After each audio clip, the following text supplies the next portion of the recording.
गुढीपाडव्याच्या तुम्हाला खूप खूप शुभेच्छा. आज गुढीपाडवा आणि एवढं छान वाटतंय, आज फ्रेश वाटतंय. सकाळी लवकर उठले आणि पूजेची सगळी तयारी केली. म्हणजे अर्थात सगळं घर वगैरे स्वच्छ केलं. नंतर थाळी अशी काढून ठेवली जेणेकरून पूजा करायला एकदम सोपं जाईल. आणि हा जो ट्रे आहे ना, तर तो आणला होता. खरंच खूप कामाचा झाला माझ्यासाठी. मस्त गुढी उभा केली, पूजा झाली. देवाची देखील पूजा झाली. त्याचबरोबर इकडे स्वयंपाक चालू होता. आज मस्त आमटी बनवली, एकीकडे डाळ शिजायला टाकली, पुरण वगैरे वाटलं. पूर्ण रेसिपी काही शूट करू शकले नाही म्हणून छोटे छोटे क्लिप्स घेतले. पोळ्या देखील झाल्या, पण आज मुलांना श्रीखंड पुरी खायची होती, मग त्यांच्यासाठी पुऱ्या देखील तळल्या. आणि श्रीखंड बाहेरूनच आणलं. शक्यतो मी श्रीखंड घरीच बनवते, पण यावेळेस अचानक म्हणजे हा मेनू ठरल्यामुळे मग श्रीखंड बाहेरून आणावं लागलं. पापड तळले, मस्त कांदा आणि पालक घालून भजी बनवले होते.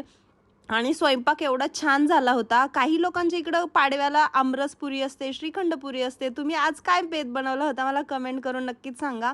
आमटी तर आमच्या घरात सगळ्यांना खूप जास्त आवडते. भात आणि आमटी, तर भात पण मी एकीकडे शिजायला ठेवला होता. बटाट्याची भाजी बनवायची होती, पण टाईम नसल्यामुळे आणि एवढी सगळी थाळी ऑलरेडी बनवली होती, त्यामुळं घरातले म्हटले की नको आता बास. मस्त अशी थाळी तयार झाली. देवाला नैवेद्य वगैरे दाखवला आणि मग जेवायला बसलो. तर तुमचा आज दिवस कसा गेला कमेंट करून सांगा. आणि हा व्लॉग आवडला असेल तर लाईक शेअर आणि सबस्क्राईब करायला काय विसरू नका.